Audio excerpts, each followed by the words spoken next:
Здравствуйте! На телеканале «Новый век» программа «Вызов 112» в студии Алия Хайрудинова. И сегодня мы расскажем об убийстве мужчины в одном из домов на улице Декабристов. Говорят, труп нашли. Господи, что он натворил? И какую историю рассказал раненый товарищ погибшего, который сидел рядом с телом. Покажем массовую аварию на улице Вишневского. Он взял сюда, перестроился, когда я ехал, и все, встал. Почему же водитель «Лады» резко остановился посреди дороги? И почему мужчина после остановки сотрудниками ГИБДД продолжил свой путь пешком? Свою машину он может больше никогда не увидеть. Это и не только прямо сейчас.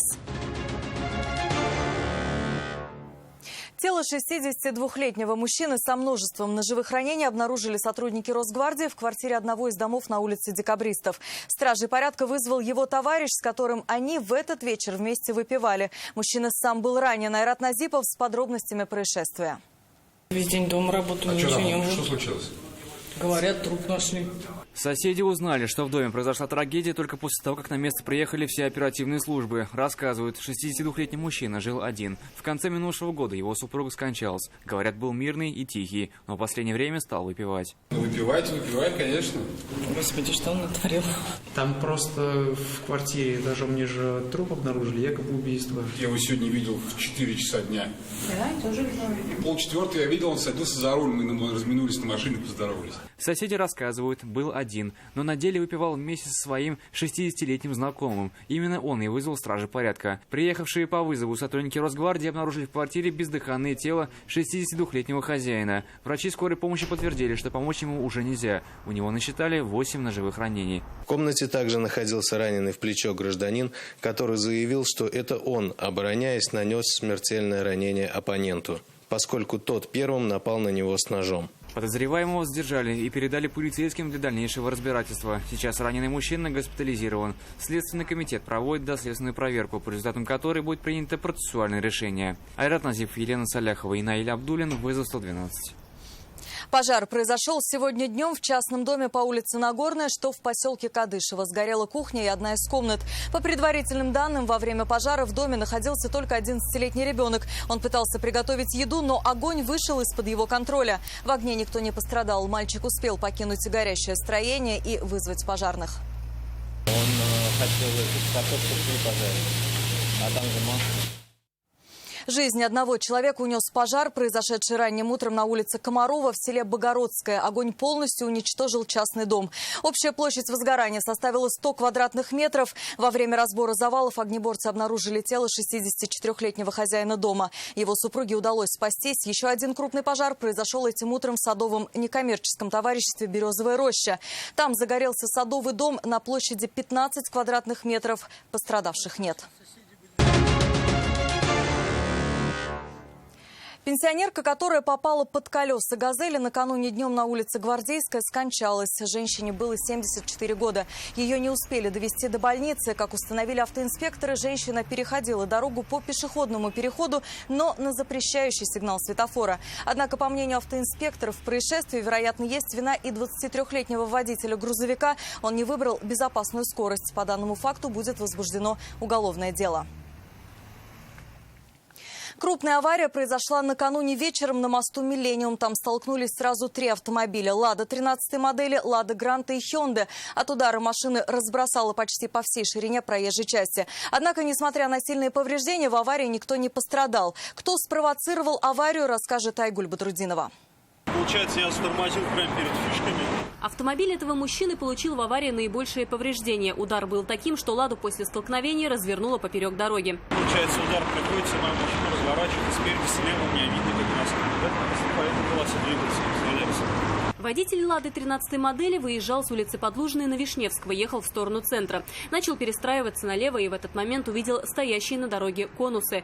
Такими обычно ограждают место ремонтных работ, но никакой спецтехники рядом не было.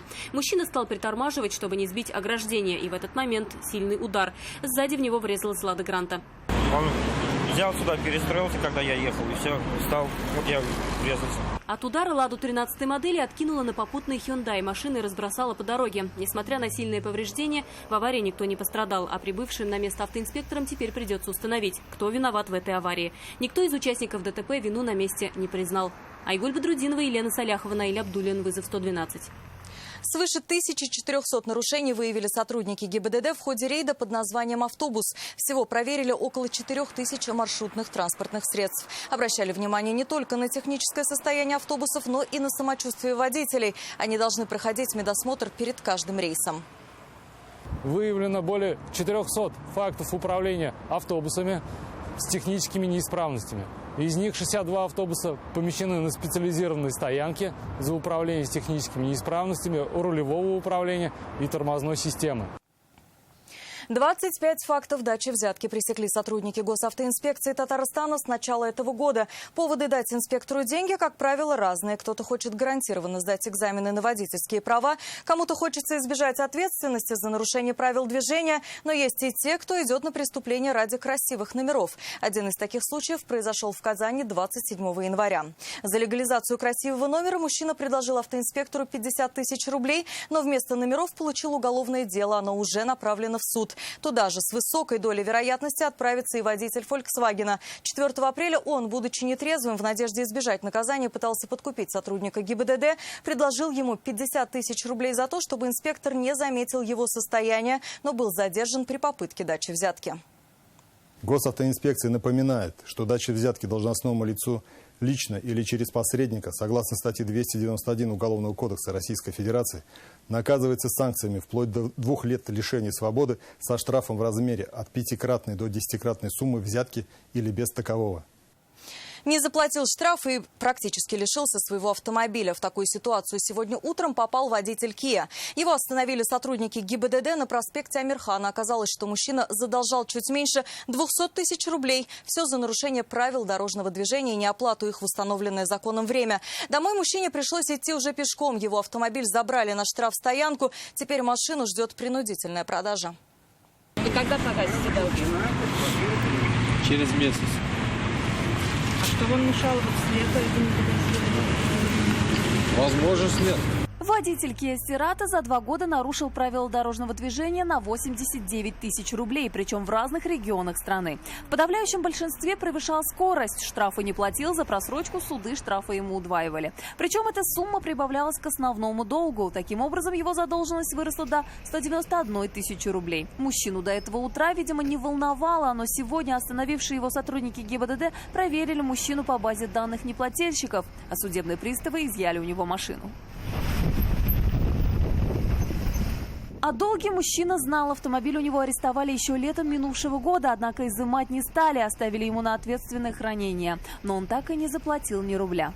В целом в республике на постоянной основе проводится работа с лицами, имеющими большое количество неоплаченных штрафов.